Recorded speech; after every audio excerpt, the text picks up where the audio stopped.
Doctor Yunus সরকারের প্রতি আমার একটি প্রশ্ন আছে।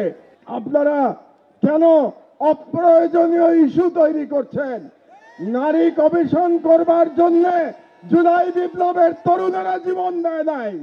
আমি একটু অবাক হয়ে যাচ্ছি যে হেফাজতের তরফ থেকে কিংবা ভিকটিমদের তরফ থেকে এখনো 2013 সালের শাপলা গণহত্যার জন্য যে মাস্টার মাইন্ড ছিল সেই দানব ফ্যাসিস্ট শেখ হাসিনার বিরুদ্ধে মামলা দায়ের করা হয় নাই।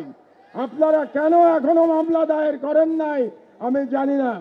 আমি মনে করি শাপলা চত্বরে যারা গণহত্যার শিকার হয়েছে তাদের প্রত্যেকের শেখ হাসিনার বিরুদ্ধে গণহত্যার মামলা দায়ের করতে হবে। এটাই আমার আজকে 1 নম্বর দাবি। দ্বিতীয় যে কথাটি আপনাদেরকে আমি বলতে চাই, আমরা মুসলমান, উম্মার প্রতি আমাদের ভালোবাসা থাকতে হবে। তাই গাজার শহীদ এবং কাশ্মীরের মুসলমানদের উপরে যে জুলুম চলছে তার বিরুদ্ধে আমাদের ঐক্যবদ্ধভাবে আন্দোলন চালাতে হবে।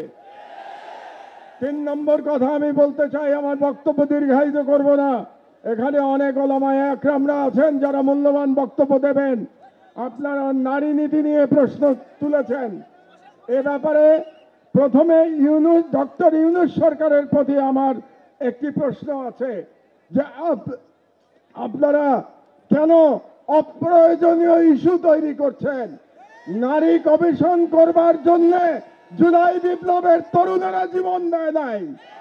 তারা জীবন দিয়েছিল বাংলাদেশকে ফ্যাসিবাদ মুক্ত করবার জন্য, বাংলাদেশ থেকে ভারতীয় আগ্রাসনবাদ মুক্ত করবার জন্য। কাজেই আপনারা সরকারে বসেছেন যাতে করে বাংলাদেশে আর ফ্যাসিবাদ ফিরে আসতে না পারে।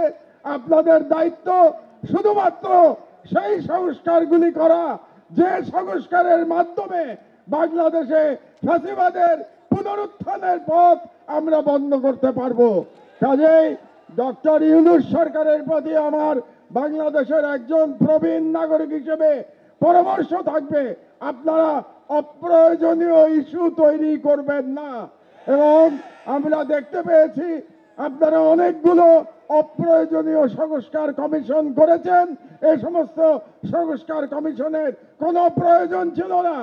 আপনারা রাষ্ট্রের সম্পদ এবং সময় নষ্ট করছেন। আমার অনুরোধ, এই সমস্ত কমিশন আপনারা বাতিল করে দেন। এই সমস্ত কমিশনের কোনো প্রয়োজন নাই। আর আলেম ওলামাদের কাছে আমার নিবেদন, আপনারা নারী নীতি নিয়ে লড়াই করতে গিয়ে বৃহত্তর লড়াই থেকে সরে যাবেন না। আমাদের বৃহত্তর লড়াই ভারতীয় সাম্রাজ্যবাদের বিরুদ্ধে লড়াই। আমাদের বৃহত্তর লড়াই ইসলামের জন্য আমাদের লড়াই। আপনারা যদি নারী নীতির মতো একটা ইস্যু দিয়ে আন্দোলন করেন তাহলে আমাদের যে বৃহত্তর আন্দোলন এটা ক্ষতিগ্রস্ত হবে। কাজেই নারী নীতির অবশ্যই আপনারা প্রতিবাদ করবেন, কিন্তু তার মানে এই না যে আমরা মূল লড়াই থেকে সরে যাব। মূল লড়াই থেকে আমাদের সরে যাওয়া যাবে না।